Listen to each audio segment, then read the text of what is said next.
자, 그럼 30번 문제로 넘어갑니다. 30번 문제는 이제 많이 맞춰주셨는데 좋아요. 외국인 지금 거의 다 탄력을 받고 계시다는 얘기인데, 외국인 특례 문제는요, 꼼꼼히 읽으면서 체크하면서 읽어야 된다고 그랬죠. 그러면 1번 지문이에요. 외국인으로 변경됐다. 그럼 변경에 동그라미 치고 계속 보이신 거죠. 변경일 밑줄에 60일 밑줄 그어야 되죠. 그리고 X 나가야 돼요. 변경은 6개월 내야 되죠. 안 하면 100과. 그다음에 2번 지문 알아봤어요. 특별자치시장은 매 분기 종료하나부터 1월 내에 국장에게 직접 제출해야 되죠.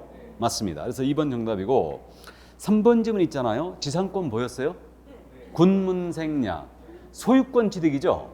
근데 그 지문에서 만약에 지상권이라는 말을 뺐잖아요. 그럼 맞는 지문이죠.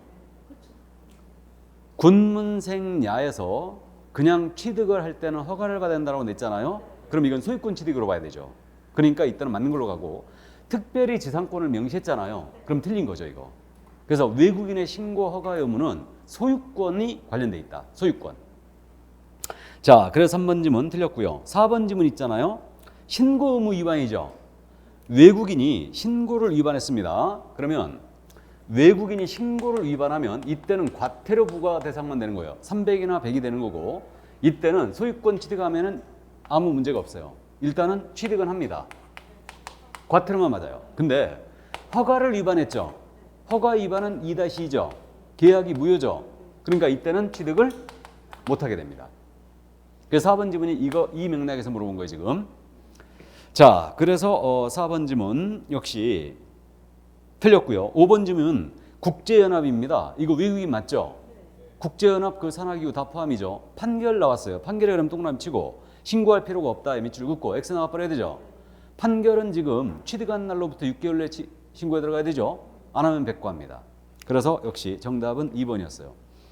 자, 그래서 거기까지 30번, 2번이 정답이었습니다. 그래서 외국인 특례에 관한 문제는 꼼꼼히 신고 의무, 허가 의무를 꼭 정리를 해주시고 읽으시면 체크해야 돼요.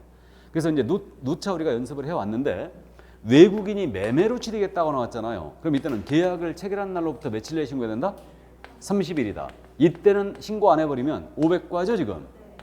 근데 교환이나 증여로 취득했다고 나왔어요. 이때는 계약을 체결한 날이에요. 체크해야 되고, 이거 며칠? 60일이고요. 이거 위반 시행 과태료가 300만 원 이하의 과태료다. 이걸 꼭 주의하라고 그랬습니다. 그리고 외국인의 정의 꼭 물어보는다고 그랬는데, 외국인의 정의는 2분의 1을 기억하라고 그랬죠. 그래서 사원, 임원, 의결권, 자본금의 2분의 1 이상을 만약에 외국인이 갖고 있다. 그러니까 삼성전자 50% 주식을 외국인이 갖고 있다면 삼성전자는 국내 부동산 등을 취득할 때는 신고나 허가 의무가 발생돼요. 그리고 군문생야는 암기해 주시고요. 자, 그럼 이제 31번 문제로 갑니다. 요 31번 문제 여러분들이 좀 많이 틀리셨는데, 토지거래과제를 역시 어려워한다는 것을 조금 이제 이해가 됩니다. 그래서 있잖아요. 지금 현재 기준 면적 안 바뀌었습니다. 그래서 뭐 인터넷상으로 언론상으로 막 이 기준 면적 막 바뀐 것처럼 이렇게 일단은 그렇게 나오고 있는데, 그거 아닙니다. 아직 안 바뀌었어요. 그래서 안 바뀌었고, 그래서 우리가 기준 면적에 대한 부분은 이 면적을 초과할 때만 일단 이 허가 대상이 되고 있는데, 도시지역과 도시지역 외로 나눴죠, 지금. 이렇게 이제 나눴는데, 도시지역은 주상공농 미가 있고, 주거지역은 180, 상업지역은 200, 공업지역은 660, 그 다음에 그 녹지지역은 100이죠.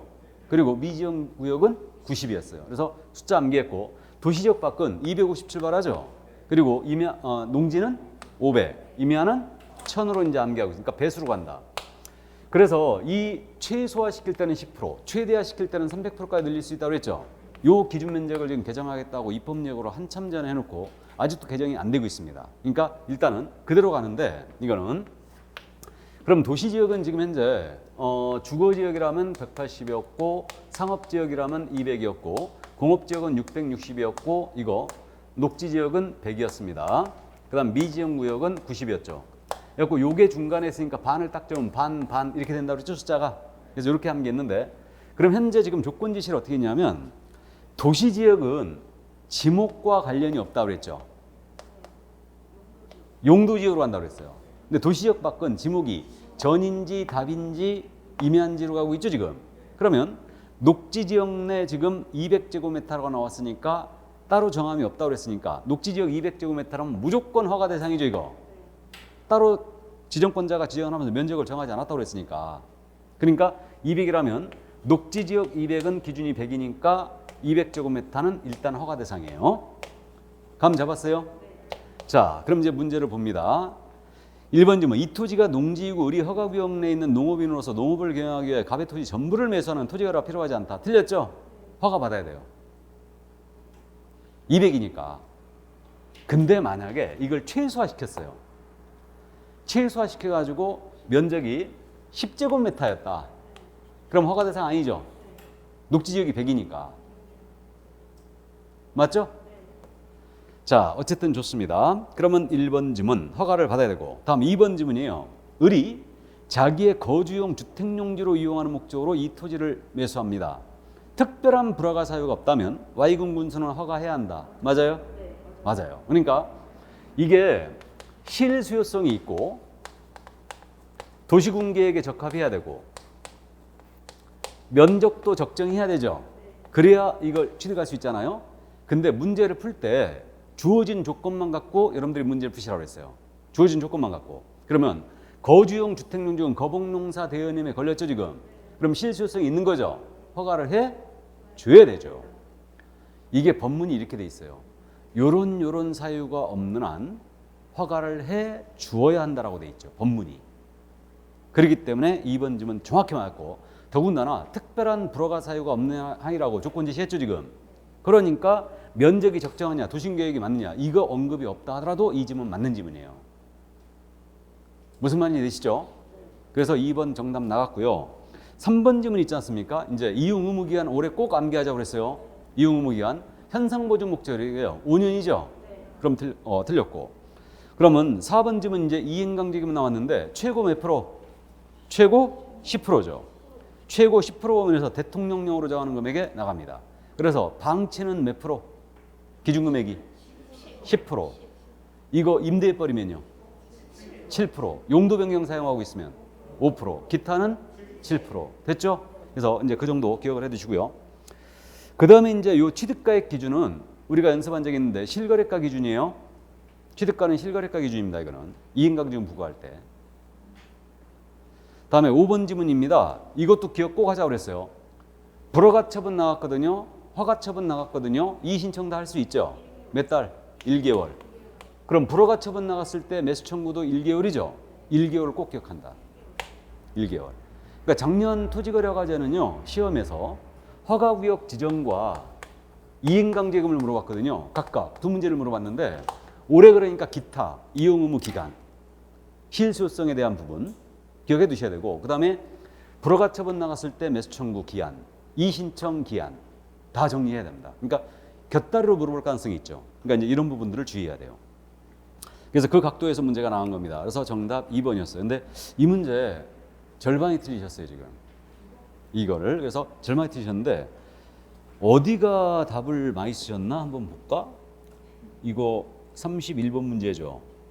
그럼 정답이 2번이었으니까 2번에 제일 많이 치셨는데 1번에 제일 많이 치셨네? 1번을 치신 분은요, 개념 자체를 조금 이해가 조금 부족한 거예요, 지금.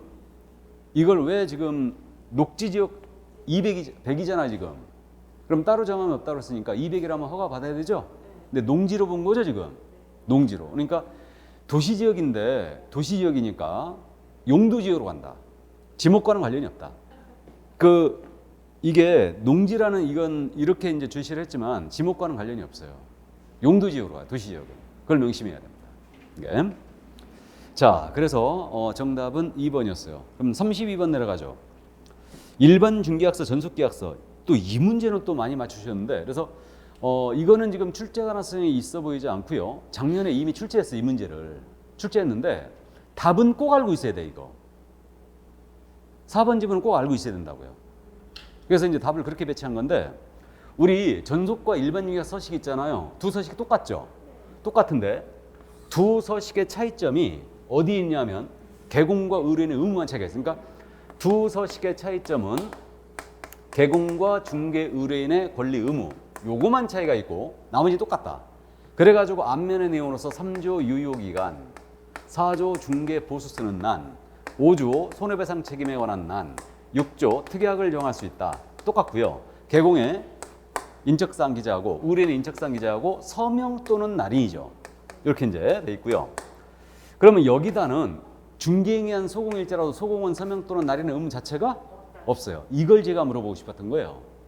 그 다음에 뒷면의 내용은 권리 이전용, 매도 임대, 그 다음에 권리 취득용, 매수 임차 구분되어 있고요. 물건에 대한 현황을 여기다 기재하고 보수표는 언제나 수로가독돼 있어요. 이게. 그래갖고 이전용에 뭐가 들어가냐면 이거는 물건을 접수를 하고 있어요. 지금 매도나 임대를 접수를 하고 있으니까 소유자 및 등기명인 기재해야 되고, 그 다음에 물건의 표시, 토지, 건물, 제세, 공과금, 은행, 융자금 이렇게 나눠져 있고, 그 다음에 중요사항으로서 권리관계 어떻게 되는가, 그 다음에 규제 및 제한사항, 그리고 중개 의뢰 금액 기재해야 됩니다. 얼마에 의뢰했는지, 그 다음에 마지막으로 기타 사항을 기재하게 돼 있죠. 그 다음에 취득용에는 희망 물건의 종류, 희망 가격, 희망 지역, 희망 조건을 기재해요. 종가지조다 이게. 그래서 작년 시험에서 이거의 공통점을 물어봤기 때문에 올해 물어볼 가능성은 거의 없어요. 없는데 4번을 제가 물어보고 싶었던 거예요. 그래서 우리가 40문제 중에 서식 한 문제를 꼭 냅니다. 그러니까 서식 문제가 출제되면 어떻게 문제를 푸시라고 그랬냐면, 서식 문제는 일단은 상식선에서 생각해보라고 그랬죠. 상식선에서. 예를 들어서 고용신고서를 물어봤다, 이전신고서를 물어봤다, 그러면 서식은 우리가 기억에 없지만 상식선에서 풀어달라고 그랬어요. 그래서 한 가지 우리가 참고로 28회 때처럼 분사함수 설치 신고서를 물어봤거든요. 그때 분사함 설치 사유 같은 게 들어간다 안 들어간다? 안 들어간다고 그랬죠 이거. 근데 사유가 유일하게 들어가는 게 인장등록 신고서라고 그랬죠. 인장등록 신고서에는 분실했는지 훼손했는지 등록 변경 등록 사유가 들어가 있어요. 거기에는. 거기만 유일하게 들어갔다고 보시면 돼요. 그러니까 상식선에서 풀어보고 기억이 안 나면 찍어버린다. 아셨죠? 그래가지고 28회 때는 분사함 설치 신고서를, 29회 때는 토지거래허가 신청서를 물어봤어요. 토지허가 신청서. 토지거래허가 신청서 우리 본 적도 없거든요. 본 적도 없는데 여기에 정답이 뭐였느냐? 개공이었죠. 허가 신청서에 기재할 내용 아닌 거. 개공. 왜 그런지 아시죠? 개공은 허가 신청 의무가 있어요, 없어요? 없어요, 아예. 그러니까 기재란이 없죠. 당연히 없어요. 그럼 주택임대차 계약 신고서에 개공 기재란 있을 것 같아, 없을 것 같아? 주택임대차 계약 신고서에 없죠. 없어요. 개공은 임대차 계약 신고 의무가 없죠. 근데 부동산 거래 계약 신고서에는 개공 기재란이 있어요, 없어요? 있지요. 이해되세요? 그렇게 문제를 푸는 거죠. 그러니까 29회 때가 이거였고요. 30회 때는 뭐였느냐? 30회 서식 문제는 그 휴업 신고서를 지문으로 냈고, 그때 휴업했을 때 휴업 기간을 기재해야 된다고 냈어요. 휴업 신고서에 휴업 기간을 폐업 신고서에 폐업 기간을 기재해야 된다 이렇게 냈죠. 폐업 기간 기재할 일이 없죠. 그걸 물어봤고, 30회 또 하나를 뭐 냈냐? 일반 중개계약 서식을 물어봤어요. 어려웠죠. 이거 갖고 물어봤어요. 이거 갖고. 30회 때 이거 갖고 물어보면서 일반인에서 매수를 의뢰받았을 때 기재할 내용이 아닌 것 찾아라. 그래갖고 물어봤는데 이게 희망자가 들어가면 답이거든요. 그래갖고 뭐 권리관계 이런 것들은 매도 의뢰받았을 때 기재하는 거죠. 아주 어려웠어요. 그러니까 최상급 난이도 그거는. 그 다음 31회 때는 이제 공통으로 물어봤어요. 이거를. 뭔 말인지 아시죠? 그러니까 서식 문제가 뜨면 여러분들이 상식선에서 일단 푼다. 겁내하지 말고. 그리고 기억이 안 나면 체크하고 통과해버린다. 아셨죠? 그렇게 보시면. 그리고 돌아와서 차분히 내가 이게 서식이라면 이 서식에 뭐가 들어갈까 한 번쯤 생각을 해보면 이제 풀어낸다는 얘기예요. 이게. 자, 그러면 32번 1번 지문 있잖아요. 재산상 확인 세명 소리하여 피해 발생하게 되면 손해배상하는 규정을 두고 있다. 둘 서식 맞죠? 손해배상 규정이 있죠. 앞면에 있어요. 중개보수 과다징수한 차액으로 환급하겠다 이 내용하고 손해배상 책임지겠다 이 내용이 같이 들어가 있어요. 여기에. 그 다음에 2번 지문 있잖아요. 권리전용과 취득용으로 구분하게 기재하도록 되어 있다. 맞죠? 이전용, 취득용 구분 기재하게 되어 있고, 3번 지문 개공과 의뢰인 의무에 대한 사항의 차이가 있다고 그랬죠. 이게 유일하게 두 개 서식의 차이가 있는 거고, 4번 지문 소공사는 중개계약서는 서명 또는 날인 의무 자체가 없어요. 소공이 유일하게 의무가 발생되는 것은 거래계약서와 확인서면서뿐이에요. 중개행위 했을 때. 그래서 4번 정답 꼭 알고 있어야 되고, 5번 지문 있잖아요. 이제 4번을 통과하시면 5번에 답수라고 거기다 함정을 파놨는데 분명히 생년월일 이상하게 생각할 거다. 안 봐도 비디오지 뭐. 32번 틀리신 분이 역시 가만히 있어봐. 이게 1번, 2번, 3번, 4번. 5번에 쓰신 분 없네. 이거 32번 맞죠? 32번에 3번에 많이 쓰셨네. 아니 왜 3번에 많이 치셨을까? 아 5번에 치셨구나. 그래 5번 많이 치셨네.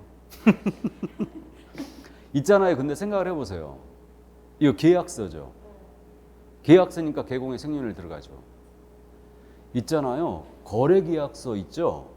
거래계약서에 당사자 인적사항 기재할 때 주민번호 들어갑니다. 계약서니까. 그게 권리증으로 만들어지잖아요. 우리가 쓴 계약서가 권리증으로 만들어져요. 그게. 그러니까 거기에 주민번호가 들어가죠. 그러니까 그 우리 거래계약서는 주민번호예요. 생년월일이 아니에요. 주민번호가 들어가는 거고 그 주민번호 우리가 실무적으로 쓸 때 오타 거내면 절대 안 돼요. 주민번호는. 근데 실수 많이 한다고 그랬죠. 주민번호 오타 많이 내요. 많이 내는데 그러면 도장 다 찍고 돌아갔는데 계약서 들고 다녀야 된다고 그랬잖아요. 그거. 다시 찍어야 된다고. 그래서 어쨌든 그거 주민번호를 쓰게 돼 있는데 이건 중기계약서죠. 중기계약서니까 개공에 생년월일 들어가요. 생년월일이에요. 그냥. 근데 거래계약서는 주민번호가 들어갑니다. 그래서 이거 계약서니까 당사자니까 생년월일을 표시하죠. 특정시키기 위해서 당사자를. 그러니까 이상하게 생각하지 마세요. 그러면 개공에 상호 들어가겠죠.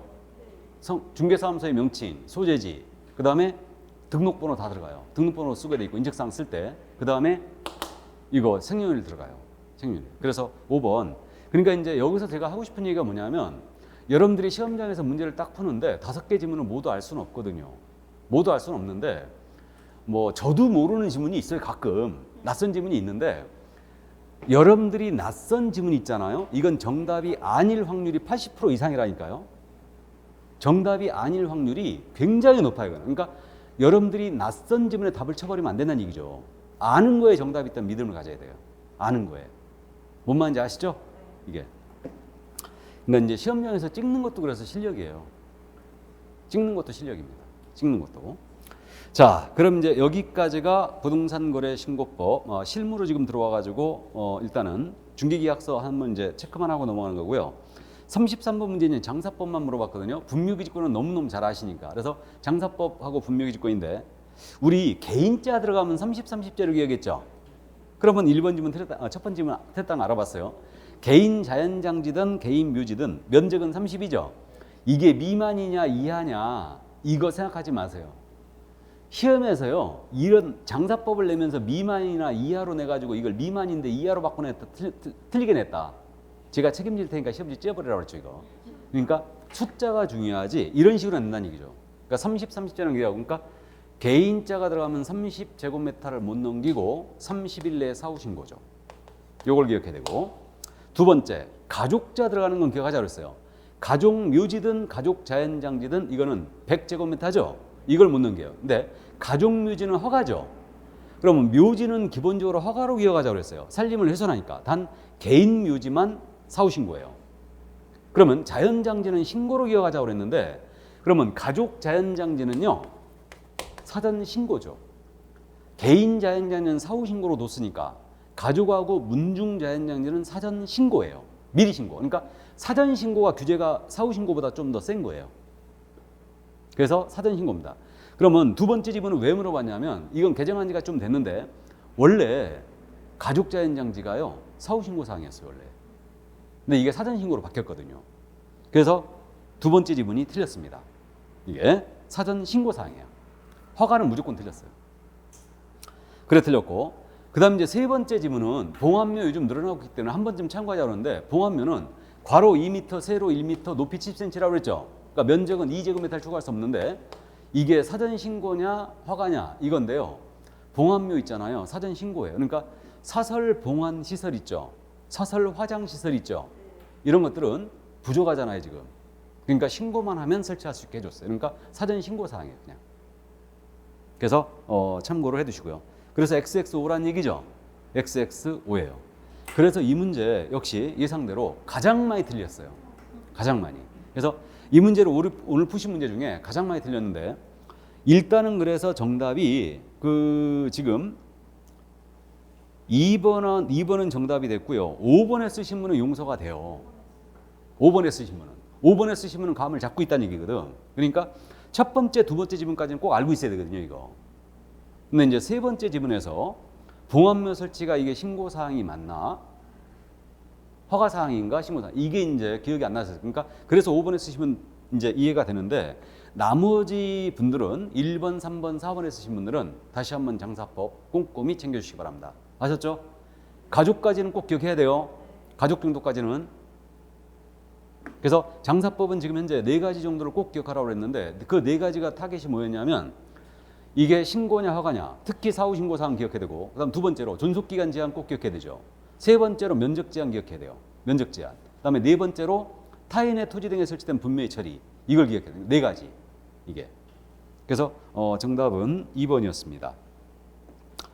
자, 그러면 이제 농지법 넘어갑니다. 농지법은 지금 29회가 마지막 출제였고요. 그래서 어쨌든 농지법은 농지의 소유 상한제, 임대차, 농지증 발급 대상이냐 아니냐 이걸 정리를 꼭 해주시는데 1번은 15회 때 나왔던 지문이었거든요.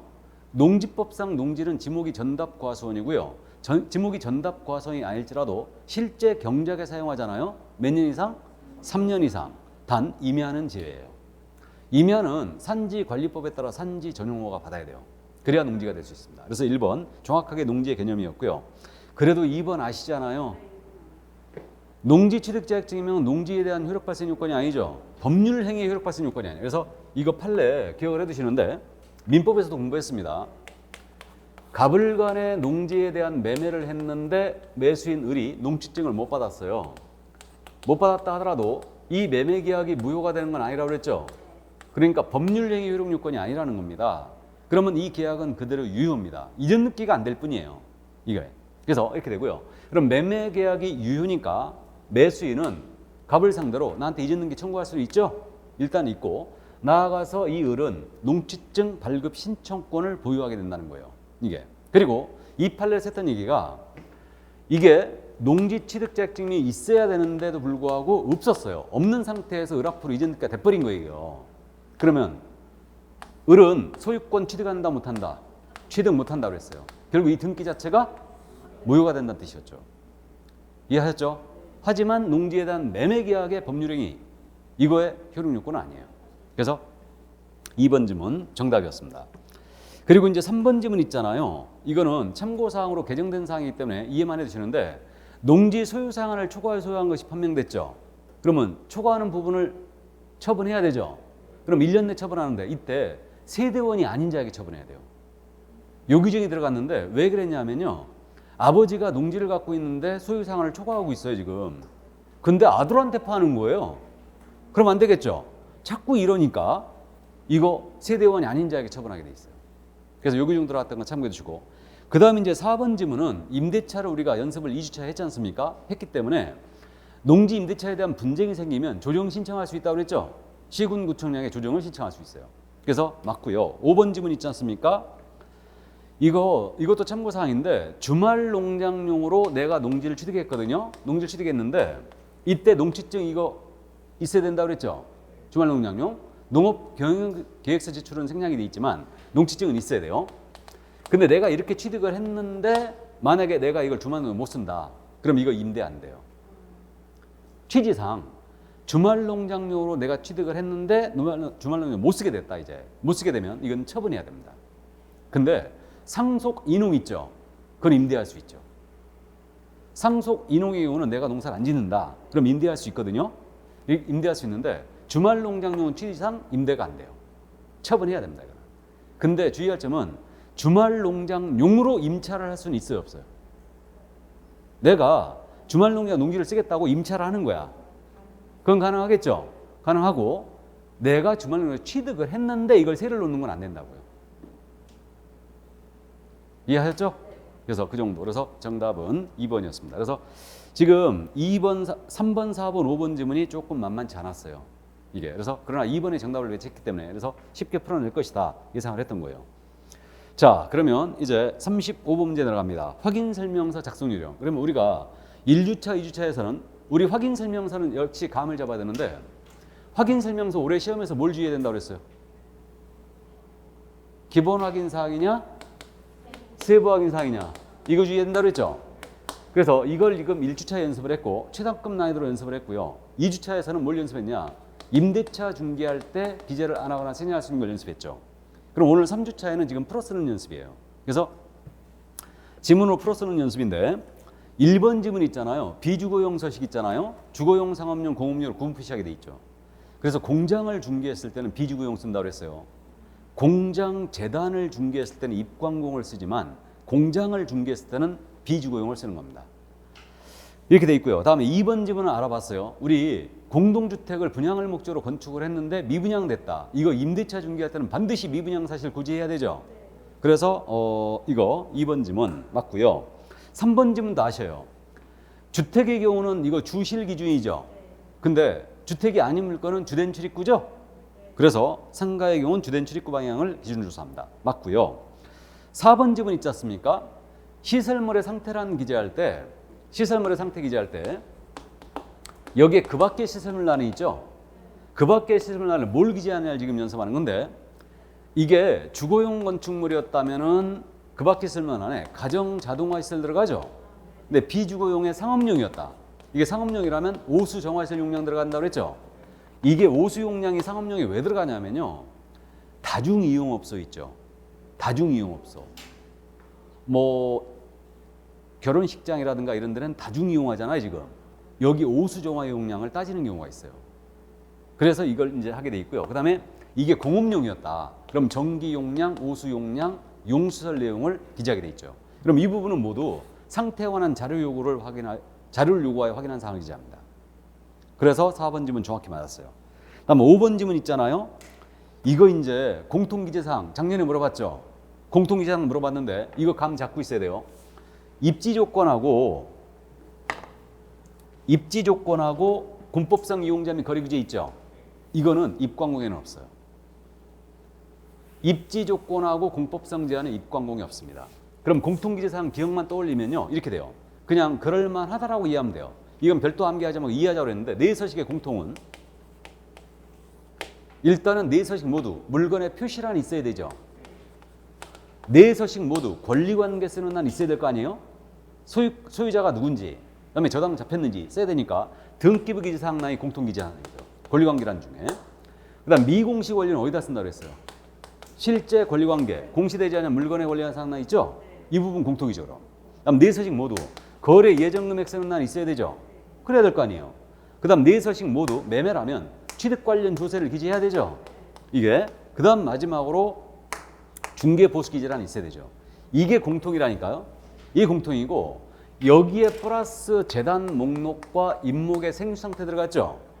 그러면 이것이 입광공 서식 내용이에요. 그러니까 입광공에는 입지 조건, 공법상 제한이 있을 턱이 없어요. 입광공에는. 그래서 5번 틀린 겁니다. 어려웠어요. 5번 지문.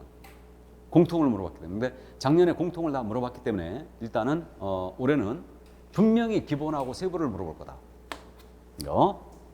그래서 세부 사항을 암기를 꼭 해주라고 했어요. 네 가지. 실제 권리관계, 시설물의 상태, 벽면도부 상태, 환경 조건. 자, 그래서 정답은 5번이었습니다. 자, 그럼 이제 36번 실명법으로 넘어왔는데 실명법은 저는 개인적으로 올해 지금 쉴 가능성이 높아졌다고 그랬는데 일단은 올해 실명법 법률 관계를 물어본다면 실명법 명의신탁의 유형 중에 순서가 뭐라고 그랬어요? 실명법 올해 순서 뭐라고 그랬어요? 우리 쪽에 중간생략형. 그러니까 감 잡고 있어야 되죠. 그러니까 중간생략형에 대해서 민법에서 이제 공부를 했기 때문에 일단은 뭐 쉽게 맞출 걸로 보이는데 이 문제도 그러니까 맞춰주셨어야 돼요, 다. 그래서 이 문제 지금 36번이죠. 근데 민법을 뭐 특강을 뭐 14시간 했다고요? 그러니까 어쨌든 민법을 오래 하셨다는데 하면 뭐해? 맞추질 못하는데.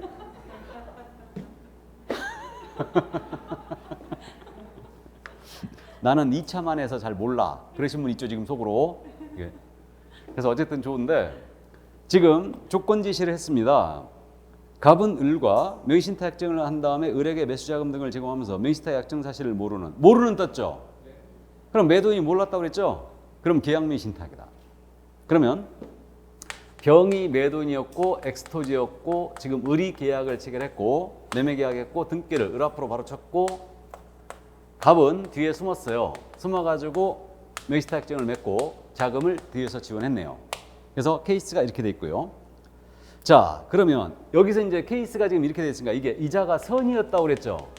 선이었으니까 매매계약 유효, 등기도 유효, 그다음에 약정은 무효 이렇게 됩니다. 그럼 이자가 수탁자가 됐고 신탁자는 갑이죠 지금 이렇게 된 거예요. 자, 그럼 갑니다. 1번 질문. 을은 X의 소유권을 취득한다. 맞죠? 그래서 을은 소유권 취득, 완전한 소유권을 취득합니다. 을이. 그러면 2번 질문. 갑은 을에게 제공한 토지 매수 자금 등의 토지 취득의 비용에 대하여 부당이득 반환 청구권이 있다. 맞아요? 이거 부당이득 반환 청구할 수 있죠. 단 실명법상 제재는 감수를 해야 되겠죠. 이때 한 번 더 물어볼까 그럼? 실명법 시행 전에 계약 명의신탁이 있었어요. 실명법 시행 전에 이때 수탁자가 부동산을 갖고 있어요. 그럼 부동산 자체의 반환을 부당이득으로 요구할 수 있어요 없어요?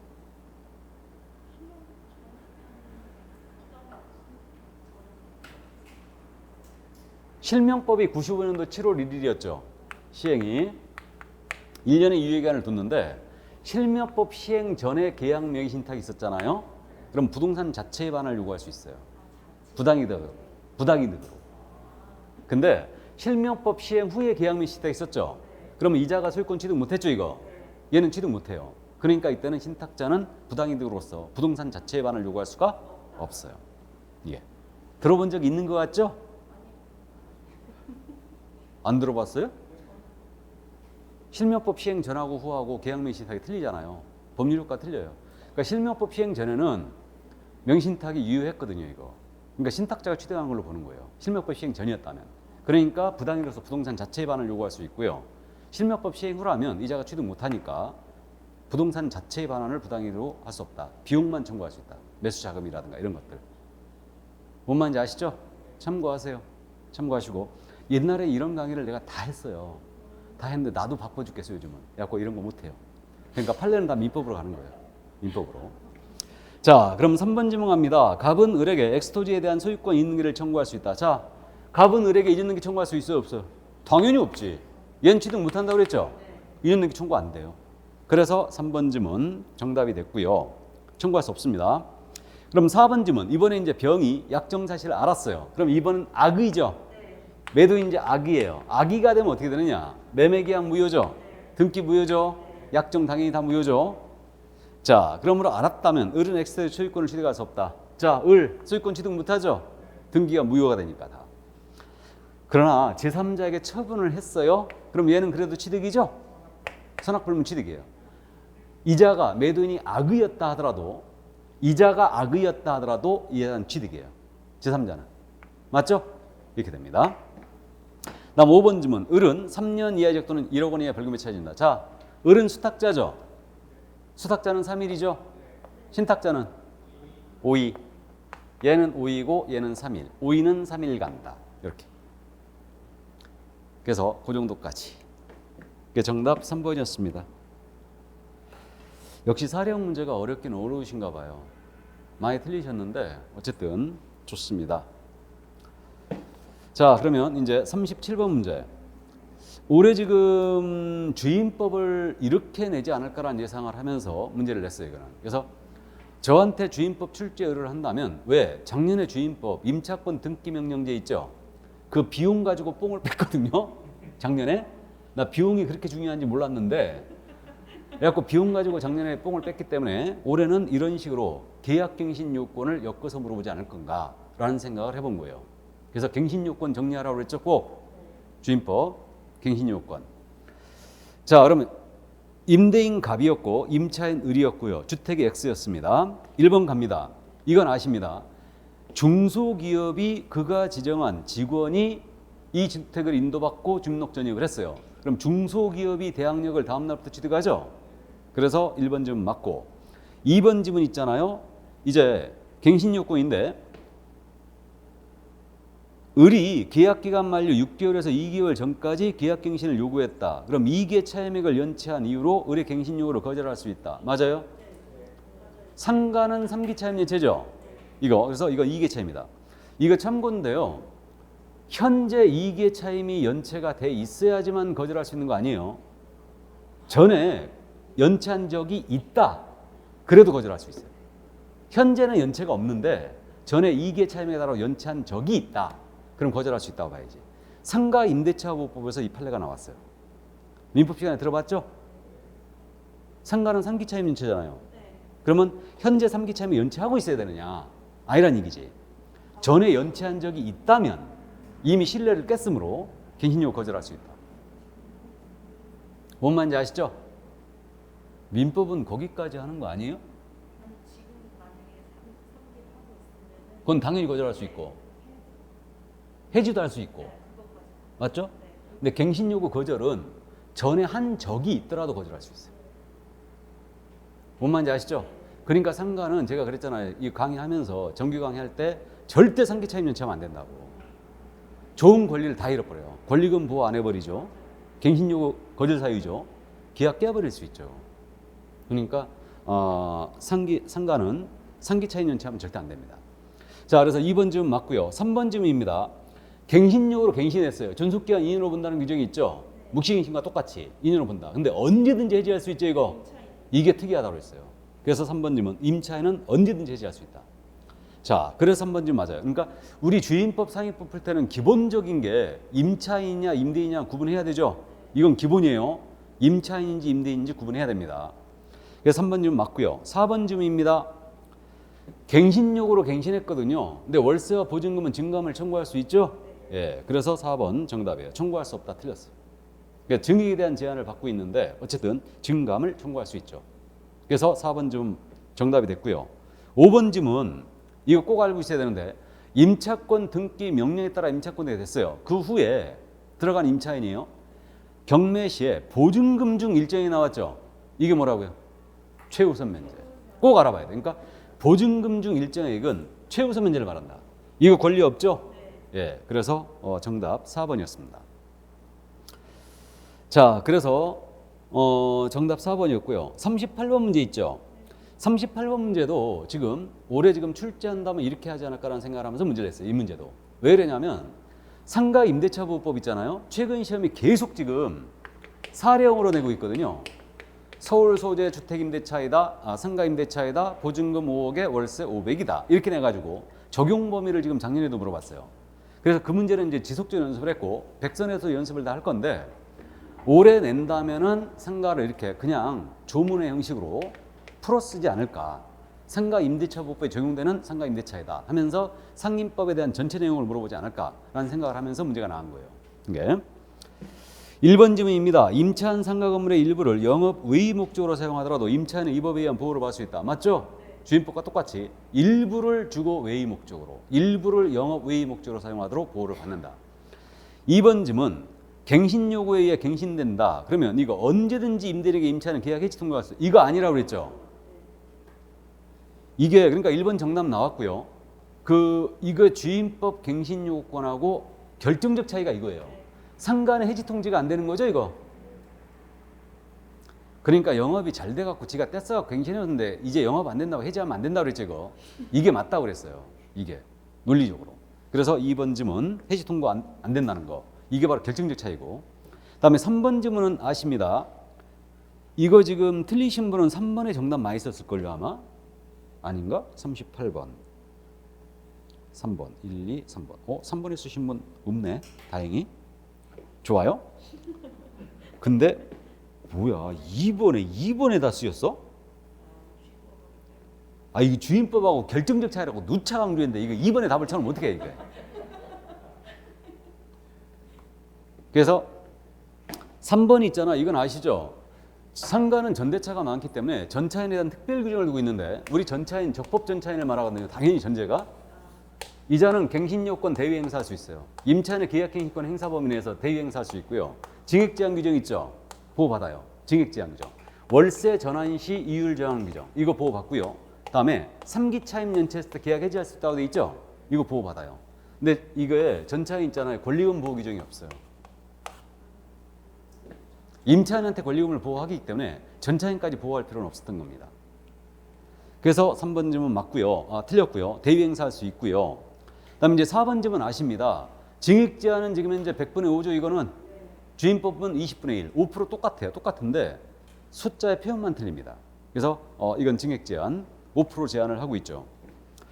그래서 4번 지문 틀렸고요. 5번 지문이 있잖아요. 이거 임대차위원회, 높아심에서 지금 5번 지문은 출제가 됐는데 분쟁조정위원회가 있고 임대차위원회가 있거든요. 둘이 똑같이 지금 같은 법을, 같은 규정을 두고 있는데 일단은 임대차위원회라고 돼 있잖아요. 그러면 임대차위원회는 어떻게 기억해야 되냐면 이거는 뭐냐면 소액임차인을 정하기 위해서.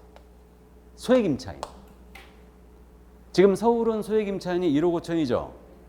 1억 5천. 이때 월세 따진다 안 따진다? 주임법은 1억 5천이죠. 근데 월세 안 따지죠. 상임법은 소액임차인을 정할 때 월세를 따지죠. 따진다는 얘기가 월세 곱하기 배가 합산하게 돼 있죠. 명심해 주시고 소액임차인의 범위를 정하여서 임대차위원회를 두는데 주택임대차위원회, 상가건물 임대차위원회가 있거든요.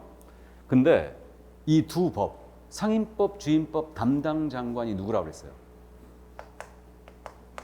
이건 법무부 장관이라니까요. 그래서 임대차위원회는 법무부에 두고 법무부 차관이 위원장을 합니다. 감을 잡아두세요. 이 있잖아요. 이거 분쟁조정위원회 있죠. 임대차위원회는 소액임차인을 정하게 합니다. 그러니까 법무부에 두는 거다 이거는. 두고 위원회 수는 또 기억하고 있어요. 주택임대차위원회 수는 9명 이상 15명이죠. 상가임대차위원회는 10명 이상 15명. 이렇게 돼 있죠. 지금 10국태 자료 암기 다 하고 있죠. 그래서 어쨌든 이렇게 돼 있고 임기는 2년. 그러니까 출제 가능성 높아 보이지 않지만 높아지면서 지금 한 거고 분쟁조정위원회는 어떻게 감을 잡아야 되냐면 분쟁조정위원회는요. 분쟁이잖아요. 그러니까 이게 원래 갖고 연역을 말씀드렸잖아요. 고 박원순 시장이 서울시에서 운영했었다고 이거를. 법에 근거 없이. 그랬다가 반응이 좋으니까 법제화 시킨 거예요 지금. 법제화 시키면서 주임법 상임법을 개정하면서 이걸 다 두게 된 건데 그래가지고 분쟁조정위원회는 시도에는 둘 수 있어요. 둘 수 있는데 분쟁조정위는 변호사가 많이 모여있는 법률구조공단 지부 있죠. 법률구조공단이라고 있죠. 여기는 변호사. 법률구조공단에 제가 원서 넣었다 떨어졌어요. 옛날에 취직하려고 이제 사법시험 끝내고 니랑 결혼하자 그러고 신림동에서 나와가지고 내가 원서를 이제 넣기 시작했는데 법률구조공단 한번 내봤거든. 한번 가보려고. 그랬더니 안 받아줘. 거의 서류심사에서 유일하게 떨어진 데가 거기 여기예요. 법률구조공단. 그래서 내가 되게 미워해. 난 서류심사에서 떨어져 본 적이 없거든. 서류심사에서는. 그래서 어쨌든 법률구조공단 지부에 둔다고 돼 있고 추가된 게 토지공사. 또 추가된 게 한국부동산원 있죠. 한국부동산원 여기다가 둔다예요. 이렇게. 그래서 이렇게 구분하십니까? 임대차위원회는 소액임차인을 정하게 합니다. 분쟁조정위원회니까 이거는 법률구조공단에 뒀는데 토지공사라든가 요즘 그 부동산원이 요즘 각각 부상하고 있잖아요. 그러니까 부동산원에 둔다로 돼 있어요. 위원회 수는 여기는 5명 이상 30명 이내로 있고 임기가 3년이에요. 이거 특이하게. 자, 그래서 정답은 1번이었습니다. 자, 그럼 39번 문제. 역시 이제 경매 중요 지문들만 쭉 나가고 있어요 지금. 그래서 이게 동영에서 지금 나오는 지문들 있죠. 경매 문제들. 이것만 커버해도 아마 답이 여기서 걸릴걸요. 이게. 그럼 1번 지문 있잖아요. 39번 재매각 절차의 전 매수인. 이거 대금 미납했을 때 재매각이죠 이거. 재매각인데 매수 신청할 수 없고요. 보증을 돌려서 요구하지 못하죠. 잘 내는 지문이고. 2번 지문 있잖아요. 압류의 효력 발생은 개시결정서가 송달이 되거나 개시결정 등기가 됐을 때 압류 효력 발생한다고 했죠. 그러니까 만약에 개시결정이 된 등기가 된 다음에 개시결정 등기가 된 다음에 권리를 취득한 자, 유치권을 취득했던 뭘 취득했든 모두 매수인, 낙찰자에게 대항할 수 있다 없다? 없다 그랬죠. 이게. 그래서 2번 지문 맞고요. 3번 지문 있잖아요. 아주 잘 내는 거 꼭 기억해야 되죠.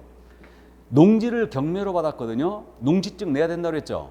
언제까지? 매각 결정기일까지예요. 그러니까 매각 기일에 내는 거 아니라고 그랬어요. 매수 신청할 때 내는 게 아니고 매각 결정기일은 최고가에 대한 허가 불허가를 결정해 준 날 텐데 수요일 날 매각 기일이었다면 다음 주 수요일이 매각 결정기일이에요. 정확히 오후 2시예요. 그러니까 오전까지는 내줘야 돼요. 적어도.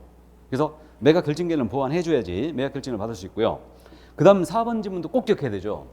토지거래 허가 구역 토지를 경매로 취득합니다. 허가 필요 없죠? 근데 농취증은 있어야 돼요. 그래서 3, 4번 지문이 나란히 배치된 거예요. 이거. 그래서 주의하시고, 그 다음에 5번 지문 그래도 이제 알아봤죠? 이거 대금납부에 대해서 나오게 되면 체크하면서 읽어야 된다고 그랬어요. 기일제다. 기한제다. 기일제가 아니고. 그래서 5번 지문 틀렸어요. 전에는 기일이었거든요. 법원이 정한 기일에만 대금납부하는 게 허용이 됐고요. 현재는 기한제다. 그래갖고 이거 대금납부 통지할 때 어떻게 통지하냐면요. 예를 들어서 한 달 정도를 정해주는데 매달 며칠 오후 4시 16시까지 납부해야 합니다라고 통지해요. 시간까지 딱 지정해줘요. 시간까지 통지하면서 정확하게. 자, 그래서 정답은 5번이었습니다.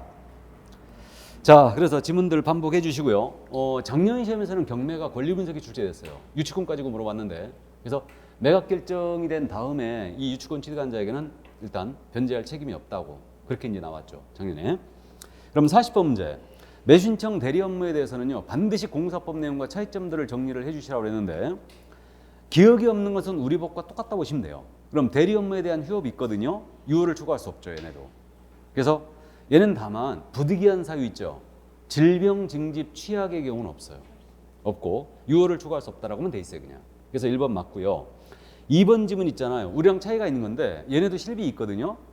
근데 통상의 실비는 못 받아요. 그럼 통상의 실비가 뭐냐면, 실비는 얘네 이제 30만 원 범위 내에서 받을 수 있다고 돼 있는데, 통상의 실비가 등기부 열람비라든가 근거리 교통비 이런 것들이 바로 통상 실비예요.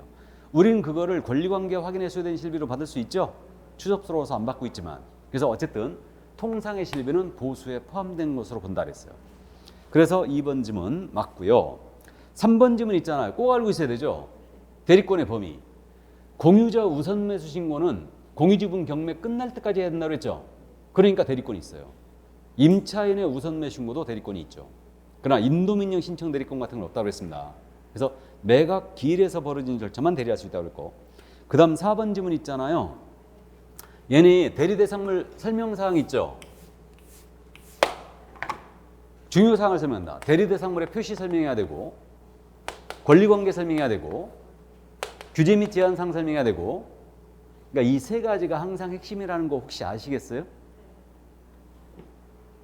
설명서에 쓰는 내용도 공통이 이거죠.